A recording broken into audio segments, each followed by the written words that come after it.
Bismillahirrahmanirrahim. Alhamdulillah.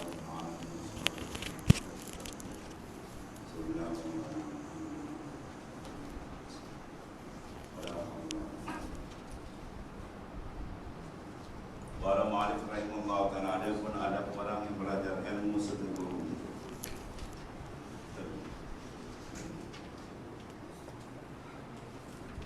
Adapun adab orang yang belajar ilmu serta gurunya yang mengajar akan dia itu. Maka beberapa perkara dan disebutkan oleh Imam Al-Ghazali rahimahullah ta'ala dalam Bidayatul Hidayah 11 perkara.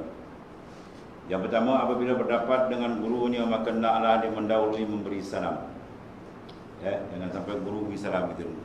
Guru dia nak beri salam dulu. Ada keadaan gitu. Yang kedua, bahawa jangan membanyakkan berkata-kata di hadapan gurunya. Dia duduk depan guru dia kena senyap gitu. Macam kata tikus jatuh ke beras. Atau adabnya. Jangan dia bobak-bobak itu tak ada adab. Dia tak ada adab, dia kurang haibah, tak ada berkat.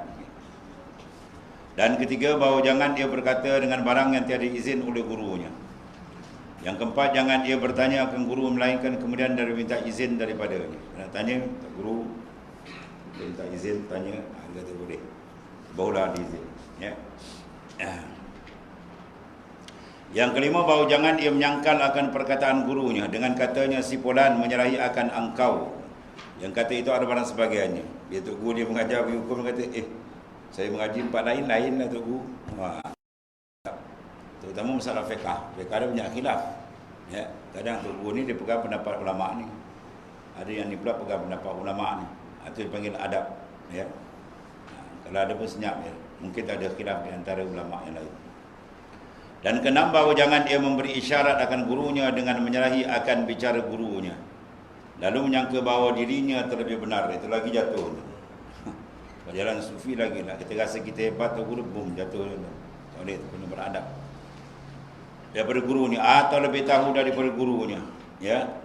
Dan demikian itulah kurang adab kepada gurunya dan lagi kurang barakatnya.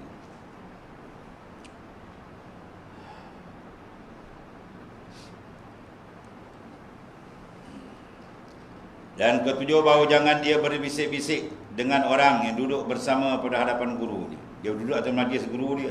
Lepas tu duduk bisik-bisik kawan dia. Itu tak ada adab. Banyak adab yang tak jaga. Bila ada adab, bahawa ilmu tu berkat. Bila berkat, dia mudah beramal. Kalau tak ada berkat, ilmu saja. Dan kedelapan, bahawa jangan dia berpaling ke kiri dan ke kanan pada hadapan gurunya. Kalau duduk sama di guru, duduk tunduk. Saya kalau dengan guru saya pun macam tu lah. Kita orang ni bercakap banyak, dia kalau dia tanya sepatah, tak jawab. Jadi dia lebih pada guru lagi. Yoya, dia tak kerti mengaji.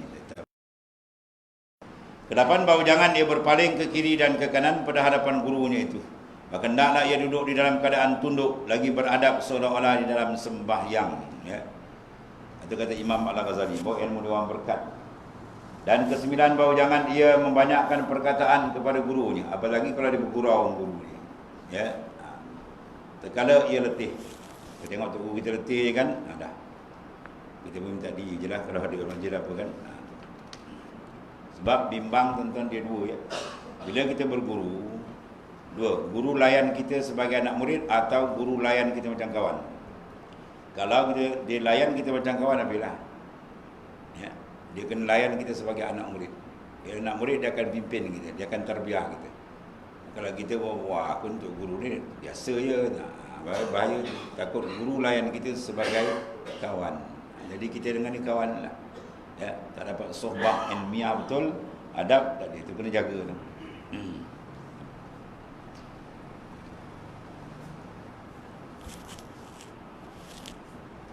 Dan ke-10, apabila berdiri gurunya atau baru datang gurunya kepadanya, maka hendaklah ia berdiri. Budak sekolah pandai kan? Cikgu dimasuk semua berdiri. Assalamualaikum. Budak kena beradab. Dalam majlis tawajuh lagi dan majlis tawajuh, majlis zikir, memang abang mursyid pun sebelum kami zikir kena bersalam dengan guru. Dia tak cari guru, dia berbual lagi tak ada adab. Dan tak layak berdiri kena mentakzimkan gurunya. Bahkan dalam kitab-kitab lain, anak guru dia lalu pun dia kena bangun. Anak tu guru dia lalu pun dia kena hormat bangun. Masya Allah. Bila kita hormatkan dia, makna kita dengan seni menghormatkan ilmu yang ada pada dia. Itu sebenarnya. Barulah ada keberkatan. Dan jangan diikut pada ketika bangkitnya dengan pertanyaan. Kalau nak tanya, cari masa yang betul. Yang ketika berjalan tunggu, saya nak tanya sikit. Tunggu tak apa, dia layan. Tapi adab kita tak ada adab. Dan jangan bertanya masalah pada ketika ia berjalan hingga sampai ke tempat duduknya itu. Melainkan kerana darurah, maka kita tiada tertegah bertanya. Mungkin dia tu nak jumpa, dia nak pergi negeri lain kan. Dia sekarang jumpa, Syekh datang jauh ke bawah tu. Mungkin lepas ni tak jumpa kan, tu lain. Tapi kalau biasa ni, tengok keadaan dia. Kesebelah, jangan jahat sangka akan gurunya itu pada segala perbuatan yang zahir menyalahi etikad dia. Ya, dia kata tu guru ni ada dalam hati dia benda yang tidak elok, sangkaan buruk. Itu bahaya tu. Menyebabkan ilmu dia tak berkat. Atau bersalahan perbuatan gurunya itu dengan pengetahuan dia. Dia pengetahuan ni sikit tu, guru dia luas kan. Kadang-kadang dia buat benda tu begini, kadang-kadang gini, kadang-kadang dia nak uji kita pun ada. Atau dengan adatnya kerana guru ni itu terlebih tahu daripada segala hukum syarak dan segala rahsia syariat. Seperti hikayat Nabi Musa dengan Nabi Khidir alaihi wassalam. Kan itu lagi pula. Nak berkawan Nabi dia kata jangan tanya. Tiba dia tebuk perahu kapal. Tebuk kan karam lah. Kata jangan tanya. Dan kemudian baru diuraikan. Ya, baunya perahu tu adalah kepunyaan anak yatim. Perompak lanun dah dekat. Kalau tak bocor dia sapu habis. Tapi yang peliknya bila ditebuk tapi air tak masuk. Walaupun bocor air tak masuk. Itu hikmah dia pula. Bagaimana dalam Quran diceritakan persahabatan. Walaupun martabat Nabi Musa lebih tinggi daripada Nabi Khidir alaihissalam. Sebab Nabi Musa Nabi Rasul Ulul Azmi Kalimullah. Tapi dalam soal ini tengok. Maka bahawasanya perbuatan Nabi Khidir alaihissalam merosakkan akan perahu orang yang tempat ia menumpang akan dia. Maka membunuh ia akan kanak-kanak yang belum lagi berdosa. Maka zahir perbuatan Nabi Khidir alaihissalam menyalahi akan syariat. Dan sebab itu mereka menegur Nabi Musa alaihissalam akan dia pada permulaan persahabatan mereka. Tapi pada hakikatnya perbuatan Nabi Khidir alaihissalam itu tiada menyalahi akan syariat. Sebab ada rahsia di belakang.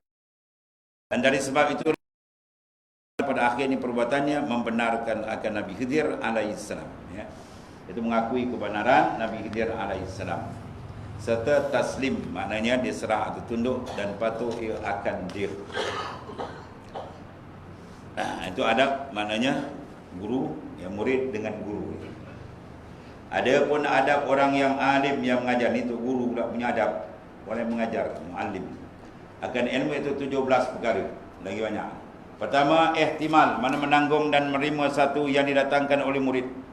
Kadang-kadang murid itu tak berapa kerti adab kan orang baru, tak bertahan. Ya, tersabar. Itu maksudnya. Guru pula kena macam tu. Dan pekerjaan yang menyusahkan akan dia. Ini hendaklah ia bersifat dengan sabar atas suatu yang menyusahkan akan dia daripada pihak muridnya, dan jangan lekas marah ia akan muridnya. Ya, itu guru punya pula. Kadang murid macam perangai dia kan, dia kena sabar banyak. Ya.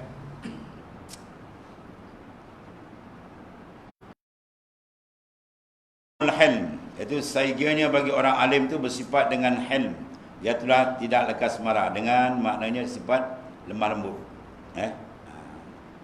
Keras sangat bongkar orang lain gitu. Dan ketiga, duduk dengan haibah atas kelakuan yang tetap serta menundukkan kepalanya. Dan duduk, dia kena duduk yang tenang. Ya, jangan duduk macam orang biasa, jangan. Sebab dia menanggung ilmu Allah Subhanahu Wa Taala. Yang keempat, jangan membesarkan diri atas segala hamba Taala. Itu sifat paling besar kena jaga. Jangan dia rasa dia lebih hebat daripada orang lain. Melainkan atas orang zalim, kena menegakkan daripada zalim tu tak apa. Ya. Sebab takabbur ala mutakabbirin sadaqah. Kita tunjuk hebat kita pada orang yang zalim, yang tunjuk besar diri itu pahala sedekah. Ada pun orang lain kita kena tawaduk. Dan kelima, memilih tawaduk ini merendahkan diri pada perhimpunan orang banyak dan pada hadapan orang banyak. Ada tuan guru saya mengajar hikam ni, Tuan Muhammad Abdul Rahman. Apa khabar? Memang terkenal wali besar. Pada majlis ceramah dia datang. Dia datang doa ni cerapuk pisang. Bila orang jumpa dia, Masya Allah, Tuan Guru naik depan, tak apa. Duduk bawah kan. Ya. Tidak orang dia tak terpentas tempat dia dan ya, dia saja duduk bawah. Itu dia melatih diri supaya mengajar sifat tawaduk. Tuan Guru Haji Umar Zuhdi dan ni terlampau zuhud dia. Dia 1-2 tahun kan dia baca di kitab Nahu, kitab Jurumiyah baru kan. Dia tak ada kan, dia tengok. Anak murid tengok, Masya Allah tunggu tadi baca. Tak apa baca dia baca. Mungkin yang kau urai tu ambo tak pernah dengar lagi gitu. Tu tawaduk kan. Tu guru kat pondok ilmu banyak kan. Anak murid dari kita dia datang dengar. Anak murid tu guru terkejut dia.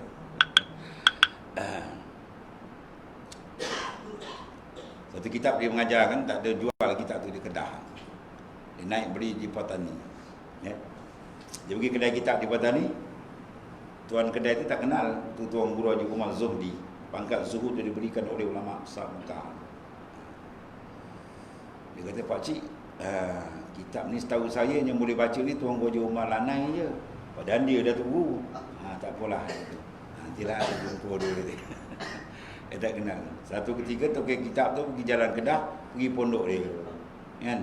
Dia tengok Pak Cik ada di sini. Saya duduk sini kata. Mana Tok Guru? Naiklah. Dia pun masuk lagi dapur. Mana Tok Guru Cik? Saya lah. Dia tengok, Masya Allah, minta maaf Tok Guru. Dia tak kenal. Kalau kita macam, betul-betul, saya lah. Kalau Tuan Guru saya pula kalau berjalan kan, ya, kalau orang tanya siapa Tok Guru? Ni kawan saya. Dia tak kata nak murid kan. Kita malu. Ni sahabat saya tu. Malu kita rasa. Atau tawaduk Tok Guru dulu banyak gitulah. Jangan tawaduk. Kalau di Patani pula atau Tuan Guru, bila ada orang tu surat layang kat dia kan, adalah beri pandangan kat dia kan, dia ambil surat tu dia baca depan orang ramai. Ni ada tuan orang tegur saya, Alhamdulillah, dia kata. Kalau ada apa silap saya tolonglah tegur gitu ya. Dia baca kita surat. Dahsyat kan. Kalau setengah orang macam dia ambil bungkul balik sampai. Tu tawaduk. Ya, bila tawaduk tu angkat martabat. Man tawadhu'a rafa'ullah. Siapa yang tawaduk martabat ni. Yang kelima, jangan bergurau-gurau bermain-main pada hadapan orang banyak. Dia tunggu orang, dia buat gua slow macam tu. Dia jatuh ke martabat elok sebab dia menanggung ilmu. Yang ketujuh, kasih sayang kepada orang yang belajar. Mana dia ada kasih sayang pada anak murid dia sendiri. Dan berperangai dengan lemah lembut terhadap pekerjaan dan perkataan muridnya. Dan hendaklah ia memperlakukan murid seperti anaknya sendiri. Itu adab guru dengan murid. Dia pun ada adab juga. Guru dia kena sayang anak murid tadi macam mana disayang anak dia sendiri. Kerana sabda Rasulullah SAW, innama ana lakum kal walid liwaladih. Artinya aku bagi kamu seperti bapa bagi anak. Bahkan tu bapa rohani Rasulullah SAW lagi tinggi ya. Itu di antara beberapa adab. Dia ada adab. Kalau tak ada adab orang panggil apa? Bahasa dia pun lain sikit bunyi. Yang nak sebut pun tak sedap. Adab ni kepala ilmu. Bila ada adab, insya-Allah ilmu tu berkat. Ya, walaupun sedikit dia berkat. Lazim berkat, dia mudah beramal.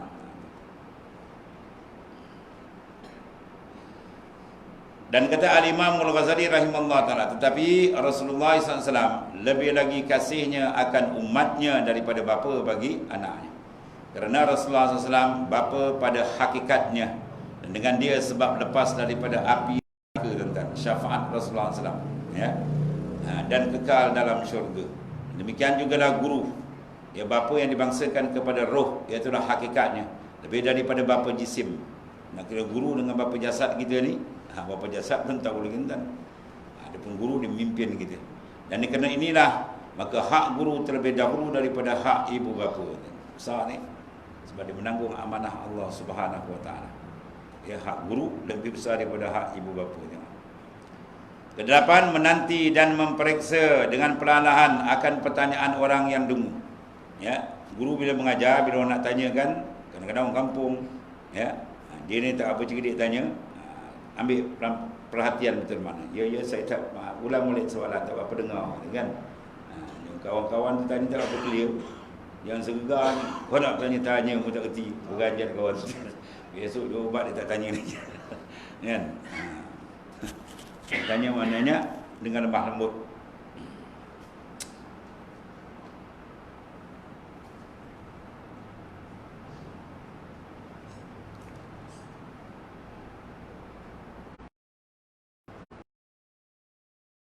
Membanyakkan, membaikkan atau membetulkan akan pertanyaan orang yang dungu atau orang yang lain macam bunyi beban. Ni bahasa dia tu, kita beban berat no bunyi.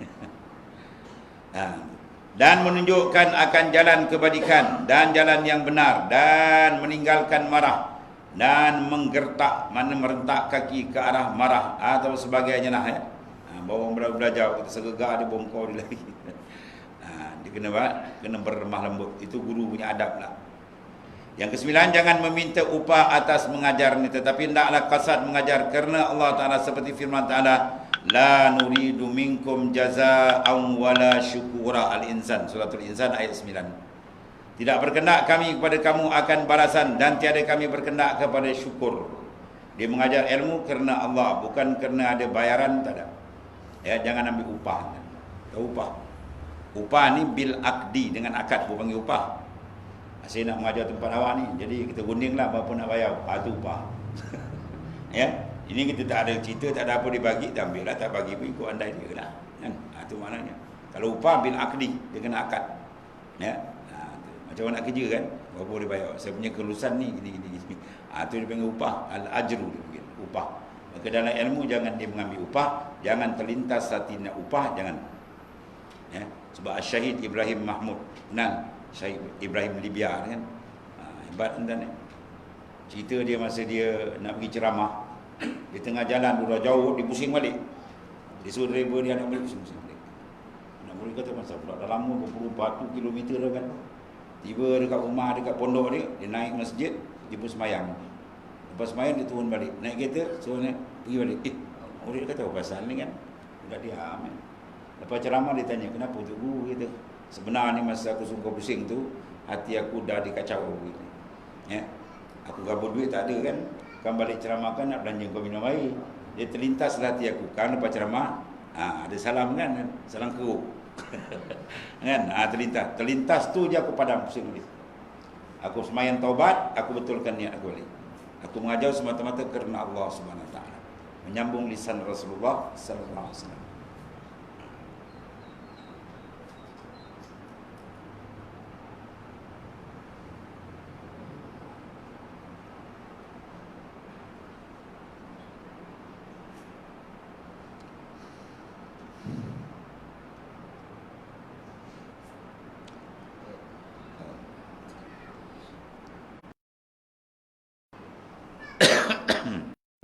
Sebab Allah Ta'ala beri dia pangkat syahid tadi. Allah.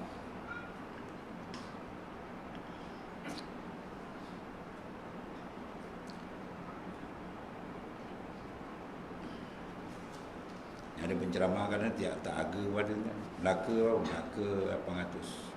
Johor 1,002. Wah. Tak harga pun.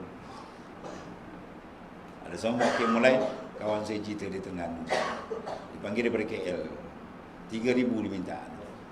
Tawar 2,000 tak datang. Kalau bagi 3,000, betul kan dia menangis. Air mata tu air mata buaya. Dia berlakon ni. Buaya tu. Sebab tu jangan sekali-kali niat benda lain. Ya. Mengajar, belajar pun itu juga. Kerana Allah Ta'ala semata-mata. Ya. Wala nuridu minkum jazaa'an wala syukura. Dan tidak berkehendak kami daripada kamu akan balasan. Tak padan tuan-tuan, nak bayar sekali mengajar 100, 200, 3,000 juta tak padan. Kata Sayyidina Ali, kalau seorang guru mengajar murid satu huruf aja, dia boleh jual murid. Kita taraf ilmu terlampau tinggi di sisi Allah. Tak padan nak bayar sejuta tak padan. Ya. Itu semua dia orang tu ta'awun 'alal birri kan. Kita dah panggil ceramah dah jauh datang. Dia penat, sama-sama bantu-bantulah kan. Dia tolong kita, dia tolong begitu jelah. Sekadar maknanya. Dia kalau upah ni ada akad tuan ni. Siap bincang dulu berapa nak bagi. Kalau dia kata nak tambah, nak banyak anak, itu akad. Maka ilmu kan berakad nak jual beli kan. Ada sumbangan tu lain. Ya. Habis dia ambil sumbangan, dia orang beri kena ambil. Sebab Rasulullah SAW melarang Sayyidina Umar apabila diberi Sayyidina Umar tak nak ambil. Ya, pemberian orang bui kita ambil. Kalau kita rasa dah cukup, Rasulullah kata kau bagi orang lain. Itu saja. Kalau kita tak ambil pula kan dia kecil hati. Orang kata ambil, kau ingat aku punya sumpah ni haram ke? Wah dah, dia lari pula. Ya, ambil. Tapi kalau dia dah cukup dia nak bagi orang lain, pergilah bagi. Itu keadaan dia gitu. Ya. Yang tak bolehnya minta. Kalau minta as-soal fauqal hajat haram. Kita minta sedangkan kita dah cukup. Ya, belanja untuk kita semua, nafkah semua dah cukup. Tiba-tiba minta sana, minta sini. Kan? Itu hukum dia betul haram. Ya. Minta setelah dia mencukupi adalah haram. Kecuali kalau dia terdesak, tak ada makanan, tak ada apa, itu minta sekadar untuk maknanya belanja tu, itu tak apa. Tapi kalau dah cukup tak boleh minta. Ya. Kalau minta sedekah dah banyak orang suruh minta lagi masuk kunci. Pendapatan sebulan 10,000 pun setengah cerita dah, wallah alam. Tapi kalau orang minta kita bagi. Yang kita buat tuduh dia pula. Kau minta sedekah ni ke sedikit. Tu kan sedikit, dia tu bakhil. Orang minta kita bagi tu. Ya. Kalau dia tipu atau dia dengan Tuhan. Adapun kita kena jaga. Jangan minta kecuali terdesak tu lain. Tu minta. Tu beza dia. Minta soal, minta pemberian, kemudian ujrah, upah. Dia benda berbeza tu. Ya. Kalau upah dia kena ada akad, berunding berapa atau upah. Jangan sekali-kali ditukarkan maknanya ilmu Ta'ala dengan benda-benda tersebut. Rosak ni. Yang ke-10, jangan malu ia daripada mengata tidak aku tahu atau mengata wallahu alam. Ya. Al-ilmu salas, Al-Quran wa sunnah wa kalimatul la adri. Ilmu tu ada 3. Pertama Quran, kedua sunnah, hadis, dan ketiganya kalimah la adri wallahu alam. Ya, bila soal aja kita samar, atau kalau orang soal kita tak ingat, jawab dia apa? Senang jawab dia wallahu alam. Habis. Tapi syaitan lah, dia malu. Aku tak segan ke tanya orang tak jawab kan? Imam Malik lebih kurang 60 soalan orang soal, dia jawab tak sampai 10. Imam Malik mujtahid mutlak, bukan salah orang. Manis tambata bi qawaidih, orang istimbat hukum kaedah. Jadi bila tengok orang gelisah, dia macam tak puas hati, soal tak jawab kan, dia kata kau pergi naik atas bukit tu tinggi-tinggi, kemudian kau jeritkan kuat-kuat, Imam Malik jahil. Begitu macam tuan. Pasal orang tak bertanya siap, anda menyoal, saya menjawab. Zaman then now. Waktu jawab pula, saya baca tu buku soal jawab tu. Ada yang jawab, dia berani. Dalam masalah ini saya rasa ada rasa, kau ingat kau apa pun ada. Tak ada rasa-rasa, tak ada. Iltibas samar dia, jawapan dia kat wallahu alam. Senang, tepat jawapan tu. Nantilah saya semak balik. Ya, nanti saya jawab kemudian. Atau orang yang apa? Beradab dengan ilmu dan amanah dengan ilmu Allah Ta'ala. Jangan cuba jawab pakai serasa-rasa. Tepat dia jawab pun haram, berdosa besar. Sebab dia berani dalam keadaan dia samar atau dia lupa. Paling jawab Allah Alam. Kalau di India lagi kan, muhaddisin, ulama hebat-hebat. Kita tanya dia kan, kata hantar pergi pada Syekh sana pergi alim. Pergi tanya sana kata Syekh. Dia pusing kan dia. Lepas tu lalang aku pergi jumpa mufti dia. Padahal dia yang baca hadis Maulana tu bukan jalanwan. Di India, di antara adat dia orang, dia tak akan baca hadis walaupun dia sudah habis kutubus sittah, 6 kita ahli besar, Bukhari, Muslim, ya, Tirmizi, Ibnu Majah, Nasai, Abu Daud, bukan 6 kita sudah habis sekalipun dia tak baca kecuali dia ada isyarat Rasulullah. Paling kurang di mimpi Rasulullah. Rasulullah makzun izinkan dia boleh baca. Kejalan orang sama ada di mimpi atau dia jumpa terus secara suri atau cara dia. Ya, boleh baca. Mana yang baca bukan cara orang. Tapi kita tanya dia, kita tanya sana lebih alim dia. Dia kata sana lebih alim. Kita pula terbalik, ada orang ajar, dia tu kan mana now gitu. Tahu berapa hari belajar tu semua. Tu semua penyakit dalam. Makin hasad dengki ni bahaya. Orang alim sama orang alim, orang belajar sama belajar di bidang yang sama, dia ada hasad dengki. Patutnya bila banyak orang mengajar, kita apa? Alhamdulillah. Banyak dawan tolong mengajar ilmu Allah. Patut begitu. Nidak dengan dia tu berapa hari belajar. Wah. Macam dia alim tu orang ni tuan ni.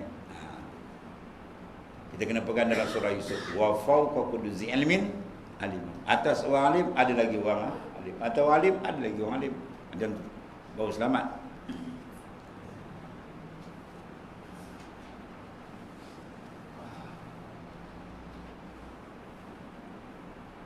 Ke-10 jangan dia malu. Tu. Dia ceramah ramai orang kan ibu. Ramai. Bila orang tanya dia, dia tak dapat tu, terlupa masalah tu. Wah. Haram dosa besar, jangan berani-berani. Latihkan mulut tu biar biasa sebut wallahu a'lam. Nanti saya semak balik kan. Itu lagi selamat. Bila tatkala syak ia pada satu masalah atau tiada hadir dalam hatinya, tak ingat dah maknanya pada masalah tu, jangan berani dijawab, ya. Maka hendaklah ia mengingat dan hendaklah dia mengatakan wallahu a'lam atau tiada aku tahu masalah ini. Tak maaf ya, masalah ni saya belum jumpa lagi. Tanyalah orang lain ataupun nanti saya semak balik. Itu lebih baik. Dan jangan malu mengatakan demikian, itu seperti tersebut dalam hadis Rasulullah sallallahu alaihi wasallam, ya. Anna rajulan sa'alan Nabi sallallahu alaihi wasallam ain bilad syarr faqala la adri hatta asala Jibril fas'alahu faqala la adri hatta asala Rabbul Izzah. Bahawasanya seorang laki-laki bertanya ia akan Rasulullah SAW, apa negeri yang terlebih jahat itu? Lebih yang beri teruk. Maka sabda Nabi SAW, tiada aku tahu hingga aku nantilah aku tanya Jibril, kata Rasulullah SAW. Ya. Dan bertanya Nabi akan Jibril. Jibril berkata, tiada aku tahu hingga nantilah aku tanya kepada Tuhan yang Maha Besar. Ya, Masya Allah. Yang ke-11, hendaklah bersungguh-sungguh berhadap kepada orang yang bertanya akan dia akan masalah. Dan jika tiada faham ia perkataan, maka hendaklah menuntut faham ia akan masalah itu supaya menjawab akan soalan orang itu dengan baik. Maknanya jawab, berikan tumpuan pada soalan tadi, ya. Biar jawapan dia betul dan puas hatilah. Yang ke-12, menerima dalil yang benar akan perkataan. Ni ada guru. Katakanlah dia tersilap. Anak murid kata, yang saya jumpa dalam kitab macam ni, tuan guru, betul tak? Kalau dia kata betul, betul. Nak tersilap. Jangan malu. Dia kata, kau kau ngaji berbari. Kau anak murid aku tak guru. Jangan. Jangan macam tu. Ya. Sebab an-nas la yakhlu anil khata'i wan nis. Manusia selama nama manusia, dia tak sunyi pada tersalah dan lupa dan silap. Itu sifat manusia. An-nisyan al-khata' sifatan lil insan. Tersilap, terlupa, itu sifat manusia. Dia tak menjatuhkan martabat, kan? Dan jangan ditolak dalilnya dengan sebab malu tadi, ya. Atau orang ramai dia malu ditolak. Jangan, dalil yang kena tu terima. Kerana mengikut akan yang benar itu wajib. Jadi kalau ada daripada orang yang bawah sekalipun. Betul masalah ni kita jangan pandang orang, kan? Jangan pandang perkataan, kena pandang jangan pandang orang. Kata Sayyidina Ali, unzur maqal wala tanzur ila man qal. Unzur ila maqal. Perhati apa yang orang cakap. Kalau cakap dia betul, pakailah. Wala tanzur ila man qal. Jangan pandang pada orang bercakap. Wah, one standard. Kan tak boleh. Kerana dia tersilap. Dia walaupun dia tu hebat, dia cakap silap pun kita pakai juga. Rosak kita.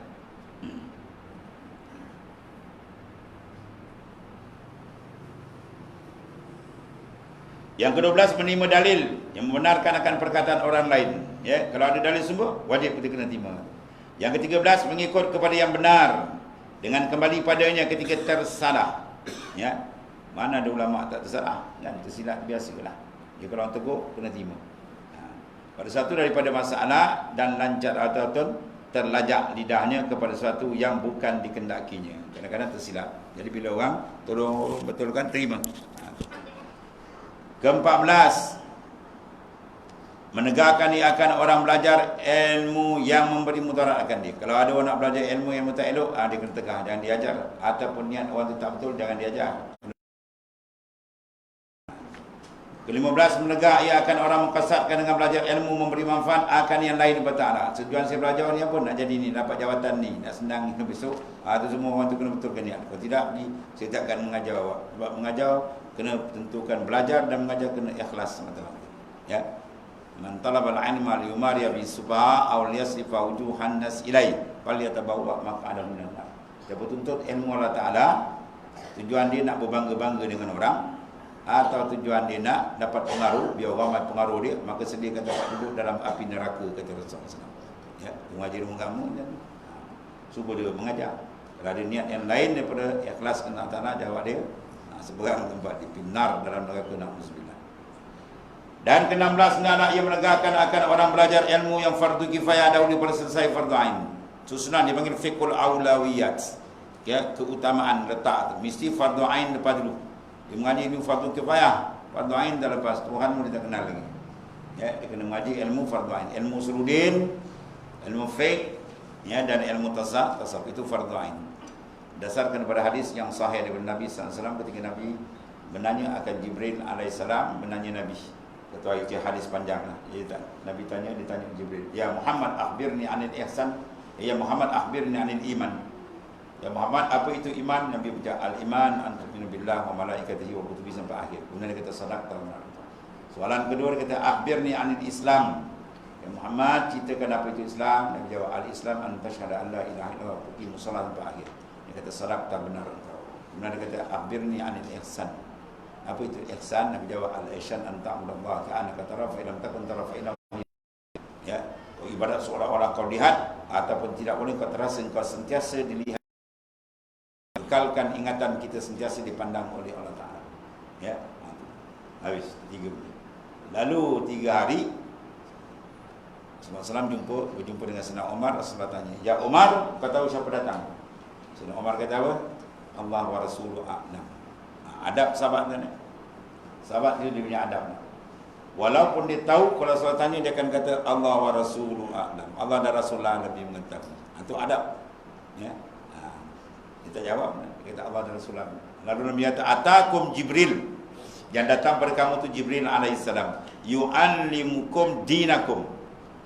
Jibril datang tu mengajar kamu ialah agama kamu. Jadi agama apa? Itu 3 benda. Al-iman, al-Islam, al-ihsan. Daripada al-iman ialah ulama mengarang beratus-ribu kitab berhubung dengan tauhid, usuluddin atau fiqhul akbar, nama dia ilmu. Mengenal akan Allah, makrifat akan Allah. Daripada mana al-Islam tu lah, ribu kitab ulama karang, furuq fiqh, usul fiqh, kaidah fiqh, mustalah fiqh, macam-macam ilmu fiqh. Ya.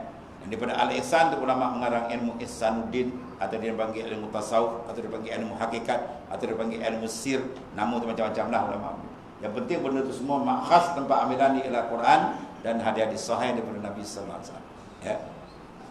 Standaran dia ialah Al-Quran dan hadis Nabi sallallahu alaihi wasallam. Habis.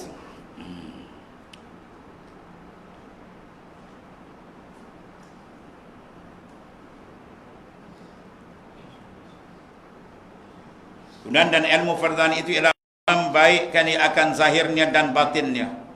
Dengan apa? Takwa, yakni ilmu yang memberi manfaat supaya mengajarkan ibadat yang zahir dan yang batin, untuk membetulkan ibadat dia, supaya ibadat dia dipandu dengan nur ilmu.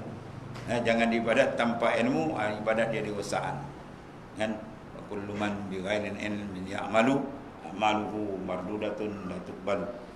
Dalam matan Zubat oleh Ibn Ruslan dan Dimishqa, dia kata, "Kullu man bi ghairin ilmin ya'malu," siapa beramal tanpa ilmu, amaluhu mardudatun la tuqbalu, amal dia mardud, dia tolak, tidak diterima. Ya. Semua kena berpandu pada ilmu. Al-ilmu imamul amal wal amal tabi'uhu. Itu hadis Rasulullah SAW. Ilmu merupakan imam, amal adalah makmum dia, tabi', pengikut makmum. Bila timbul sembahyang berjemaah, ada imam, ada makmum. Jadi imam untuk apa? Innama ju'ilal imam liyutamma. Dijadikan imam untuk diikut. Sebab bila imam rokok, bawa kita rokok. Jangan imam rokok dia lagi tidak lagi sujud. Kan? Itu bukan sembahyang imam, sebab seorang diri. Jadikan imam untuk diikut. Imam rokok, bawa dia rokok. Kan? Dalam bab fiqh ni ya. Ke-17, naklah ia situ. Yakni ilmu yang memberi manfaat supaya mengerjakan ibadah yang zahir dan yang batin. Dua-dua kena jaga, luaran dan dalaman. Berdua tu wajib dibersihkan. Dalil firman Allah Ta'ala, "Wazaru zahiral ismi wa batinah." Wajib kamu membersihkan zahir dan batin. Daripada segala kekotoran maksiat dan sebagainya. Dan menjauhkan akan maksiat yang zahir dan maksiat yang batin. Itu tujuan kita belajar ilmu. Ya, tujuan yang pertama menyambut perintah Ta'ala, kedua dia untuk apa? Mendampingkan diri kepada Ta'ala, berbuat ibadah, dan mencari redha Tuhan. Redha, jangan ada niat-niat lain. Seperti disebut dalam kitab ini, ya, kitab Imam Ghazali ini Ihya Ulumuddin yang tidak ikhtisar, diringkaskan kemudian diterjemahkan oleh Syekh Abu Samad Al-Falimbani. Nama kita ni Sayyurusah, perjalanan orang yang berjalan menuju kepada makrifat dan mengenal Allah Ta'ala. Sebab dalam kitab ni dia bawa 3 ilmu tu. Tak ada dalam kitab lain. Kitab ni awal ilmu tauhid, di tengah ilmu fiqh, di ujung ilmu tasawuf. Habis kitab ni kata Tuan saya pun, kalau kau beramal jadi wali kau kata. Kalau beramal lah, takut muka surat banyak, beramal 2 muka surat tak dapat. Muka surat 1000 muka surat, beratus-ratus. Ke-17, hendaklah ia mengamalkan akan ilmunya supaya diikut oleh orang yang belajar. Itu adab. Ulama dia mesti beramal dengan ilmu dia. Sebab ulama ni kalau dia buat dosa je, double dia kena. Satu dosa dia buat, satu lagi apa? Menjatuhkan martabat ilmu tu sendiri. Nanti orang akan jadi pedoman dia. Mengaji Mekah, maju kata kan.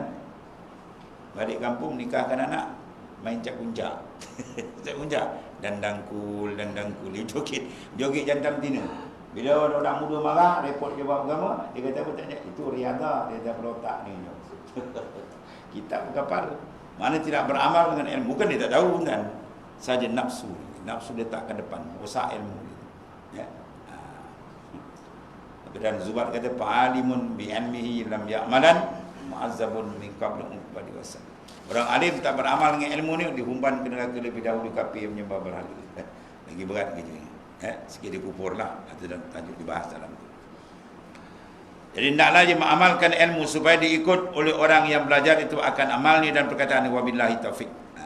Sebab tu kelebihan satu ceramah ni buka pondok dulu, almarhum Tuan Guru ni Abdul Aziz dirasmikan satu pondok di Kelantan. Dia macam ceramah dia, saya ingat lagi. Dia kata lebih-lebih pondok ni dengan sekolah Arab ni satu, pelajaran sama-sama pelajaran agama. Cuba mungkin dalam tu soal lain lah. Pertama dia kata segi suasana. Sebab di pondok kita belajar sembahyang berjemaah dengan guru, kan? Akhlak guru boleh tengok, berkat guru ada di situ sekali. Kalau sekolah Arab ring logik, murid balik rumah tu. Dia tidak ada muasyarah. Kesertaan tu penting kan. Sebab ada kata lisanul hal absa min lisanil maqal. Lidah kelakuan tu lebih menterjemah daripada lidah lisan. Kita didik dengan dipanggil bi'ah suasana. Budak anak murid akan tengok perangai tu, akhlak tu. Itu lebih auqa' bin nafs, lebih datuk dalam jiwa dia. Sebab tu bila bersama tu dia ada keberkatan yang lain. Segi ilmu lebih kuat kan, sebab dia sama-sama mengajar bab agama. Mana? Habis. Al-fasl as-salis fi bayani afatil ilm wa bayani alamatil ulama ila akhirah wa alamatis su' wa tusamma ulama'ud dunya. Ini penting kan. Dia nak cari ilmu, kemudian nak timbul ilmu dari siapa? Habis. Dia timbul-timbul jadi lain itu. Sini Imam Ghazali bentang panjang. Pasal yang ketiga menyatakan kebinasaan ilmu. Ilmu ni tinggi, tapi jaga ada sebab tak kena cara, niat tak betul dan sebagainya jadi rosak. Dan menyatakan alamat ulama-ul akhirah dan alamat ulama jahat. Ulama dipanggil ulama-ud dunia. Di ulama tu ada 2. Satu ulama-ul akhirah, mana ulama yang betul-betul kena Allah Ta'ala. Satu lagi ulama-ud dunia. Ini buta wala banyak. Nabi kata sinfani iza salafa salun nas wa idza fasada fasadun nas. Al ulama wal umara. 2 golongan yang bila baik, semua manusia akan jadi baik, dunia akhirat baik. Kalau 2 ni rosak, semua manusia rosak jahanam dunia akhirat. Coba dia, pertama al ulama. Yang kedua al umara, pemimpin.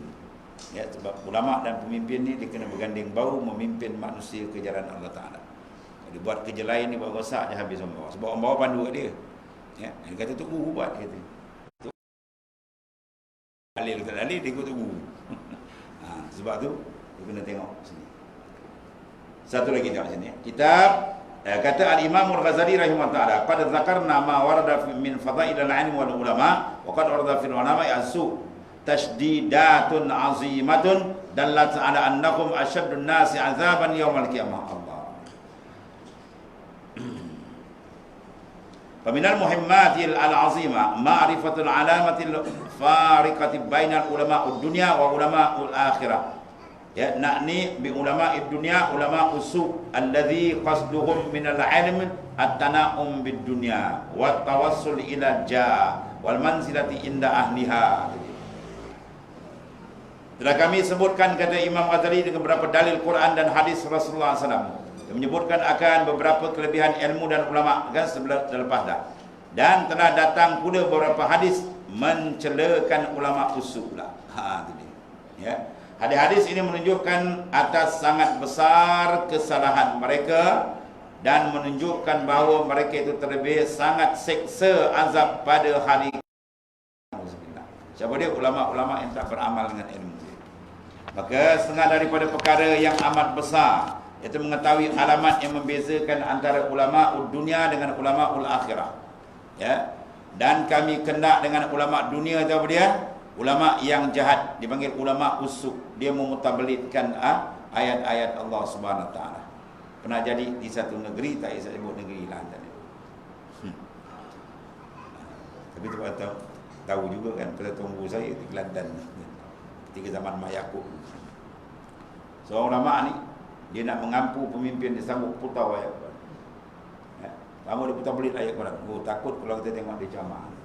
Bila dia mati saja, ya, menteri besar duduk atas dekat pintu rumah, tak bagi orang tengok. Rupa dapat cerita berubah jadi khinzir, berbunuh badan. Oh, atas dunia dia kita tunjuk lah. Muka berubah, badan berubah, bulu babi tu. Kalau tengok dia baca, dia ceramah, oh, ngeri kita tuan. Dia putar ayat Tuhan main-main. Oh, takut tuan. Sebab nak meraihkan kendak pemimpin dia. Ini bosan tuan. Kata Rasulullah menyatakan al-ulama umana ur-rusul ma lam yakhalitu sultan wa dakhilud dunya wa iza khalatu sultan wa dakhalud dunya faqad khanu ar-rusulah fahzaruhum.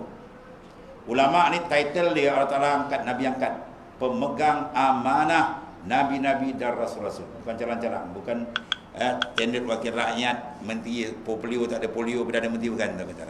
Atas daripada itu lagi. Ya, Allah Taala angkat, Nabi angkat. Tapi bila tu syarat dua lebih tak syarat.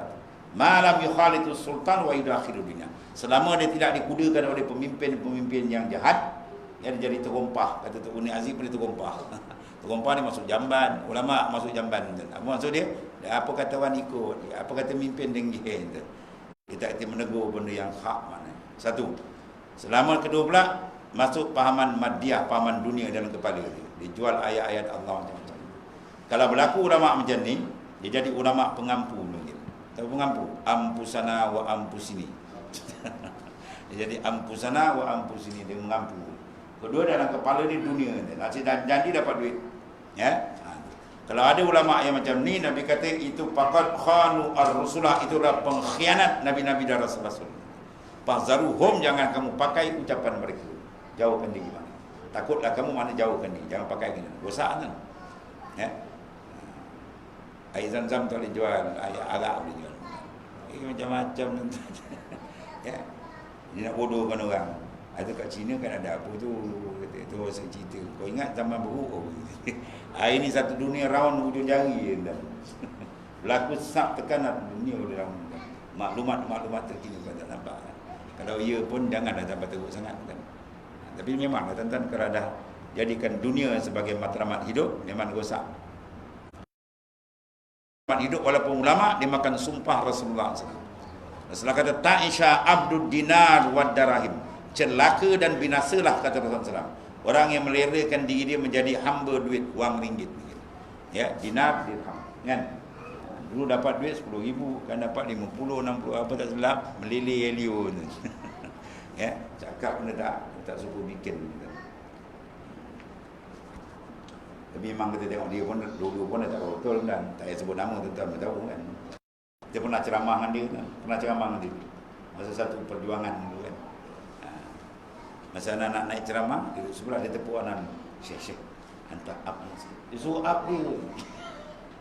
Dia suruh up dia. Anak kata 7 up dia. No, nunggu kat kedai. Kedai apa? Kat kedai tu, 7 up dia. Ya. Hina ulama tuan-tuan. Kalau nak suruh jack kita, nak angkat kita, tak payahlah. Bagi kerja kontrak lagi baik. Ya. Bila hati menghadap pada makhluk, habis. Ya. hati tak menghadap ke hadrat Allah Ta'ala, rosak, segala-gala akan rosak. Ya, dia orang alim pun akan jadi rosak. Ya. Pada 3 peringkat dia. An-nas wa khaliqun illa al-alim. Manusia ni rosak melainkan orang yang berilmu, alim. Al-alim rosak. Orang alim pun rosak melainkan yang beramal. Beramal pun khaliqun binasa, melainkan mukhlisun. 3 benda ni. Kita kena bina 3 benda. Al-ilmu, al-amal, al-ikhlas, baru dia selamat. Bermartabat dia diangkat di Quran menjadi insan muttaqin. Inna akramakum indallah atqakum. Ya. Orang yang paling mulia serta Allah, orang yang lebih darjat takwa. Apa takwa? Itu 3 benda kena ada. Allah. Maka alamat mereka itu bahawa mengkasat mereka belajar ilmu akan bersedap-sedap. Dia belajar ilmu agama kan, tapi yang tujuan apa? Litana'um. At-tana'um, nak bersedap-sedap di dunia. Besok gaji besar. Kan? Senang makan, senang pakai, dihormat orang. Kalau itu niat dia, memang dia nak humbankan diri dalam neraka. Allah. Dan menyampai ia akan kemegahan. Ya, besok orang terkenal, kan? Dan meninggikan akan martabat di sisi ahli dunia. Nak tunjuk dia pandai kan? Ramailah orang pengikut-pengikut di belakang dia Yesus. Wah, mengagung-agungkan dia. Allah. Ya. Atau kalau itu niat dia, rosak. Tapi kalau dia tidak niat, dia niat ikhlas, tapi Allah tak nak beri dia kedudukan itu tak apa. Dia tak ada niat apa. Tapi keberkatan dia tadi, berkat ilmu dia, ramai pengikut dia, ramai orang, maknanya menimba ilmu, itu tak apa, tak ada masalah. Yang pangkal niat dia. Niat kalau rosak, dia habis. Maksudnya kita asbahun nazail letak al-qaidatul ula, al-umur di maqasidha. Segala urusan bergantung pada qasad dan niat. Dia niat dia ikhlas, insya-Allah selamat. Kalau dia niat sebaliknya, maka dia akan jadi rosak. Nauzubillah. Maka adalah qasad demikian itu sejahat-jahat maksiat yang membawa kepada siksa pada hari kiamat, seperti sabda Rasulullah SAW. Satu lagi hadis, la tata'allamul ilma bihi al-ulama walitamaru bihi as-sufaha walitusrifu bihi wujuhan nas ilaikum faman fa'ala zalik fahuwa pinnari. Hadis sahih riwayat Ibnu Majah. Jangan kamu belajar ilmu kerana bermegah-megah kamu dengan dia akan ulama. Jangan. Yang nak tunjuk pandai dengan ulama ni kan, adik ke ulama lain, itu jangan. Kerana berbantah-bantah kamu dengan dia akan orang yang kurang akal, nak tunjuk pandai dengan orang tak mengaji, nak tunjuk pandai ni. Jangan. Dan kerana kamu memalingkan dengan dia pula dengan ilmu agama dia belajar tu akan segala muka manusia, mana nak cari glamour, nak cari pengaruh. Jangan, tu bahaya besar. Supaya kasih manusia akan kamu, supaya manusia pakai urung dia, pakai besarkan dia. Jangan. Sebab Al-Imam An-Nawawi punya guru, Imam Nawawi wali besar, guru dia pun wali besar juga, Ibnu Salah. Dia pernah mengajar tentang mengajar-ngajar orang tak ada. Kalau tak ada orang. Akhirnya dia baca kitab kat kambing. Dia baca kitab kat kambing, bila sembelih kambing tu kan, segala lapas dia ngajar tu semua terlekat kat berulang. Masya-Allah. Karamat dia tentang ni. Ulama dia tak ada apa tentang dia tak ada kan. Orang ramai yang tak ada rasa apa, orang tak ada pun dia tak ada rasa apa. Ya. Kalau orang ramai datang ni belajar, dia pandang tu semua minallah dari Tuhan. Tuhan yang hantarkan dia pun.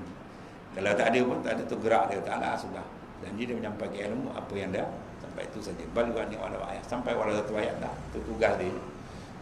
Ada pun niat untuk mencari kemegahan apa semua tu. Tak jauh na'udzubillah. Itu baik. Makan laknat Allah Ta'ala na'udzubillah.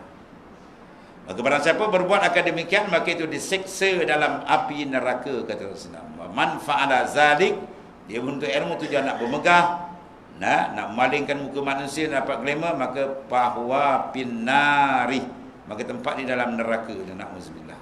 Itu amaran keras daripada Rasulullah SAW. Sebab apa tu? Rasulullah nak jaga betul-betul, sebab pemegang amanah ini ilmu ini.